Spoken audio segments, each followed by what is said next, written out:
Question 4 देखते बेटा। In the figure A B parallel है सी डी के, angle A P Q 50 degree का है और पी आर डी 127 का। मेरे को find the value of X and Y, ये दो वैल्यू मेरे को निकालनी है। अब मैं इसको पहले गिवन लिखता हूँ, बिल्कुल इजी है। In figure A B parallel है सी डी के और एंगल ए पी क्यू ये 50 डिग्री का है और angle P R D 127। To find value of X and Y. Solution देखते हैं बेटा। देखो ए बी पैरेलल है सी डी के, गिवन है। So x is equal to 50 degree alternate angle, alternate angles. ठीक है बेटा, ये अल्टरनेट एंगल हो गए क्योंकि ये पैरेलल है और ये लाइन पैरेलल है तो ये इसके होगा। अब सेकंड में देखते हैं यहीं से एंगल ए पी आर बराबर है एंगल पी आर डी। देखो बेटा ये पूरा एंगल और ये पूरा एंगल भी इक्वल होंगे। ये भी कैसे हैं, यदि दोनों पैरेलल हैं तो ये भी अल्टरनेट है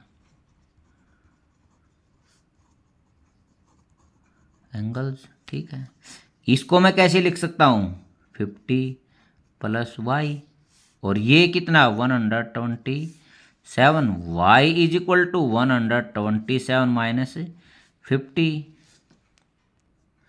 तो ये हो गया 77 डिग्री।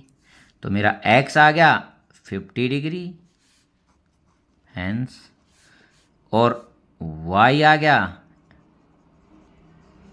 77 डिग्री। ये मेरे को इसमें फाइंड आउट करना था।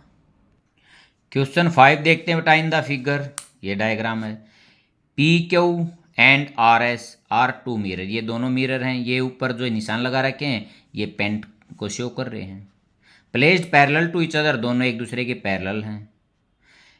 एन इंसिडेंस रेज, ये इंसिडेंस रेज है ए बी, स्ट्राइक मिरर किस पे, बी पे टकरा रही है जो पी क्यू के ऊपर है। Reflected rays move along the path, B से रिफ्लेक्ट होने के बाद आफ्टर रिफ्लेक्शन बी से किस पे गई, सी पर। सी जो पॉइंट है वो आर एस पर और फिर यहाँ से दोबारा ये यहाँ रिफ्लेक्शन हुआ और यहाँ से फिर किसकी ओर गई, डी की ओर। ठीक है, सी से डी की ओर। हमारे को प्रूव करना है जो ए बी है ये और जो सी डी है ये क्या होंगे, पैरेलल होंगे। देखो बेटा इसमें मैं लॉ ऑफ रिफ्लेक्शन का प्रयोग करूँगा। पहले मैं गिवन लिखता हूँ, क्या है इसमें, पी क्यू जो है पैरेलल है आर एस के, मेरे को 2 प्रूव करनी है। ए बी पैरेलल है सी डी के। अब कंस्ट्रक्शन देखो बेटा, मैं यहाँ से एक नॉर्मल लेऊंगा। ठीक है, इस पॉइंट को मैं एन ले लेता हूँ, एक नॉर्मल यहाँ से इसके ऊपर डालूंगा, इसको मैं एम ले लेता हूँ। ठीक है, अब एन बी जो है परपेंडिकुलर है पी क्यू के और एम सी जो परपेंडिकुलर है आर एस के। ठीक है, अब मैं प्रूफ करता हूँ बेटा। इस एंगल को मैं एक नंबर ले लेता हूँ, इसको 2 ले लेता हूँ, इसको 3 और इसको 4 ले लेता हूँ। देखो एंगल 1 एंगल 2 के इक्वल होगा। लॉ ऑफ रिफ्लेक्शन ये बोलता है बेटा angle of incidence and angle of reflection is always equal. तो मैं किसके कारण, लॉ ऑफ रिफ्लेक्शन।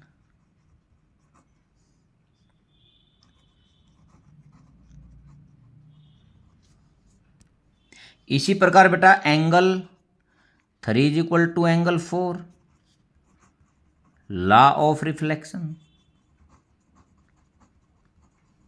ठीक है, देखो बेटा, जो एन बी है परपेंडिकुलर है पी क्यू के, और एम सी जो है परपेंडिकुलर आर एस के, ये तो है बाई कंस्ट्रक्शन, ठीक है। और पी क्यू जो है पैरेलल है आर एस के। देखो ये यहाँ 90 का एंगल बना रही है, ये यहाँ 90 का एंगल बना रही है बेटा, ये और ये पैरेलल हैं, तो इसका मतलब मैं यहाँ कह सकता हूँ सो एन बी जो है पैरेलल है सी एम के, ठीक है बेटा। ये भी पूरा 90 का होगा, ये भी 90 का होगा, तो ये यहाँ ये और ये भी पैरेलल है, तो ये भी 90 का हो जाएगा, ये भी। ये दोनों जो लाइन है ये क्या होंगी, आपस में पैरेलल होंगी। क्या होंगी, पैरेलल होंगी। यदि ये और ये लाइन पैरेलल हैं तो एंगल 2 बराबर है एंगल 3। ये भी क्या हो गया, alternate angle.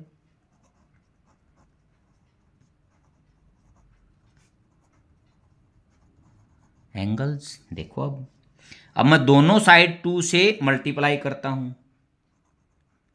Multiply by 2 both side. देखता हूं ये क्या हो गया, 2 एंगल 2 2 एंगल 3। इसको मैं क्या लिख सकता हूं, इसको लिख सकता हूं 1 प्लस 2 लिख सकता हूं, या पहले मैं एक बार ये लिखता हूं 2 प्लस 2, यहाँ 3 प्लस 3। यहां देखो पहले angle 1 is equal to angle 2 और angle 3 is equal to angle 4, ये ऊपर आ लिया।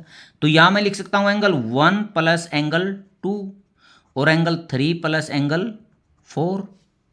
देखो एंगल 1 प्लस 3 क्या हो गया, ए बी सी।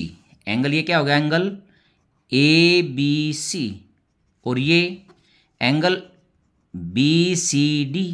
देखो बेटा, यदि ये पूरा एंगल और ये पूरा एंगल इक्वल है तो इसका मीन क्या है, ये अल्टरनेट एंगल इक्वल है। यदि अल्टरनेट एंगल इक्वल है तो ये लाइन क्या होंगी, दोनों पैरेलल होंगी। यहां मैं लिख देता हूं if alternate angles are equal so lines are parallel। यदि अल्टरनेट एंगल इक्वल हैं तो लाइन भी क्या होंगी, पैरेलल होंगी। तो ए बी पैरेलल है सी डी, हैंस प्रूव्ड। बेटा इसमें मैं लॉ ऑफ रिफ्लेक्शन का प्रयोग कर रहा हूं।